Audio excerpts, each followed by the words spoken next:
let's start by exploring or explaining, like, where did this idea come from? Because you suggested the topic idea for today, and so let's start with there.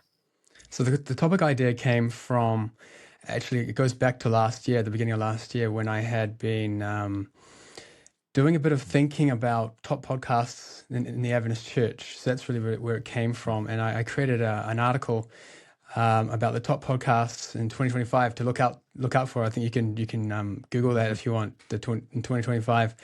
And so it's actually at that point that I had started to find like data on Adventist podcasts. And I was just curious to see what was out there and to see the I guess the ecosystem in the Adventist church. So that's what kind of birthed this topic that we're talking about today, is like topics for the local church. I mean, like podcast formats for the local church. Yeah, I think it's interesting because like podcasting has been something that's always been interesting to me. And when I started my first podcast, it was at a time where there were very, very few Adventist podcasts out there, right? It was pre-COVID. It was, everyone was getting onto the podcast thing, but there just weren't that many Adventist podcasts. There was, the Adventist History podcast was running. Pastor Matt Lucia was doing his thing.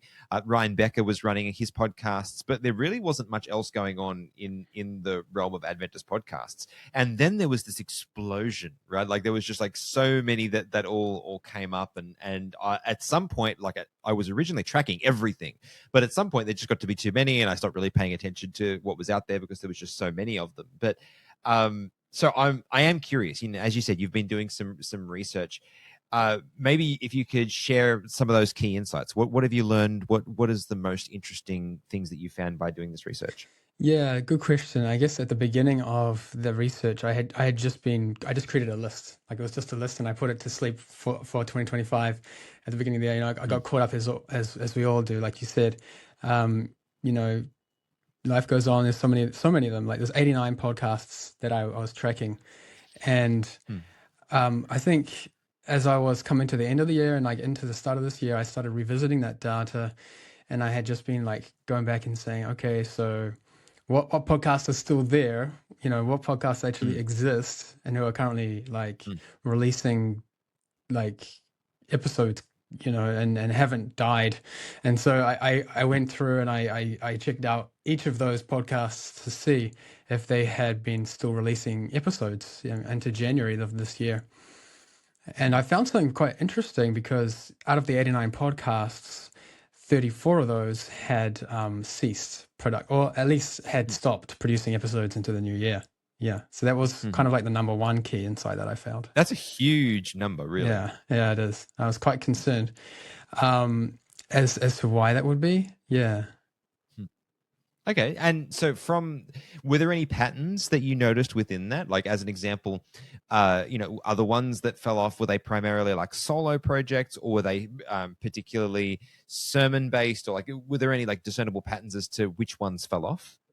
That's a really good question. I hadn't really thought about that. I'd have to have a look at it, to be honest. Yeah. It might be something that'd be interesting as a follow-up. Yeah. Yeah. And the reason that I ask is that I definitely can see, well, I have some hypotheses, right? So as a podcaster, I run a couple of shows, this being one of them. This show is growing, okay, which is great. I'm very grateful the people that are listening to this. Thank you so much for giving me your time to pay attention to what's on this show. But the other podcast that I run, we have put many years of effort into, and yes, people still listen, but it has dropped considerably. And I've tried to give some thought as to why that would be, because I don't feel like the quality of the content has necessarily changed. I think there's something else that's going on in the dynamics of podcasting.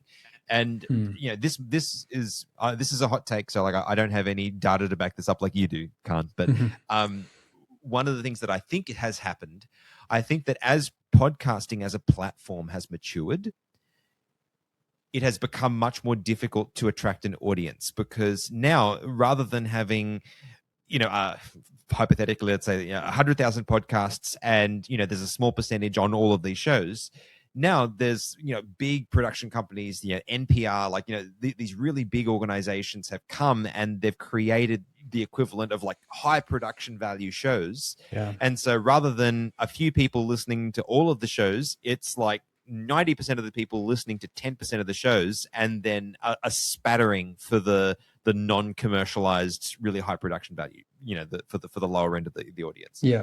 I think that's what's happened. And that's anecdotal, but like I know for myself, if I'm going to listen to something, I do find it harder to want to listen to the smaller show when I know that there's really high high quality shows that are out there. So I think that may have something to do with it, but I'm curious. I think you're on the right track there.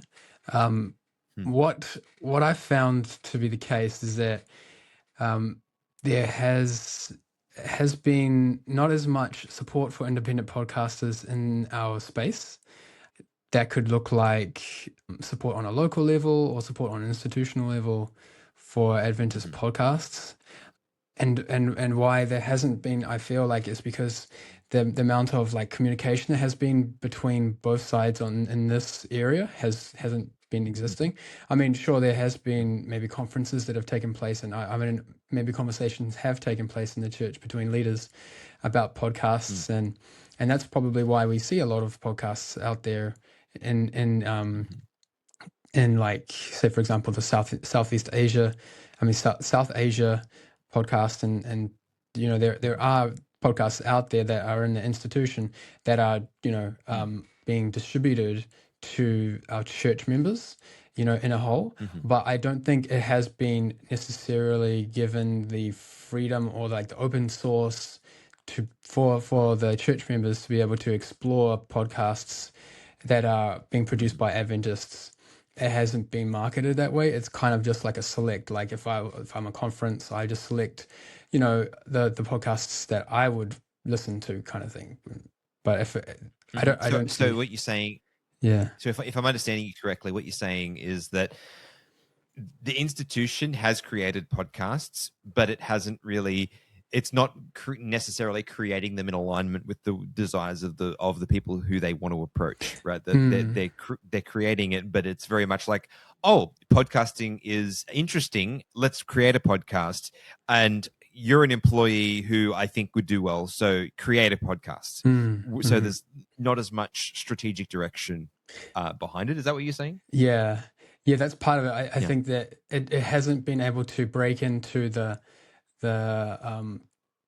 everyday lives of the church members because of that. Because we live in such a open ecosystem and of the internet, there hasn't been a platform where that could be like, we can't discover those podcasts except if you are involved in like the official communications lines of the conferences and things like that. Yeah. Well, I think what you just highlighted there is one of the really interesting things about podcasting in general, and that is that there's no discovery engine for podcasts, right? Podcasting itself is an open standard that depends on a technology called RSS, and I love that it is that, but it does mean that it's really hard to find new things that you're going to like. You almost have to rely exclusively on recommendations from friends. Thank you for joining us for this episode of the Blue Vineyard Podcast.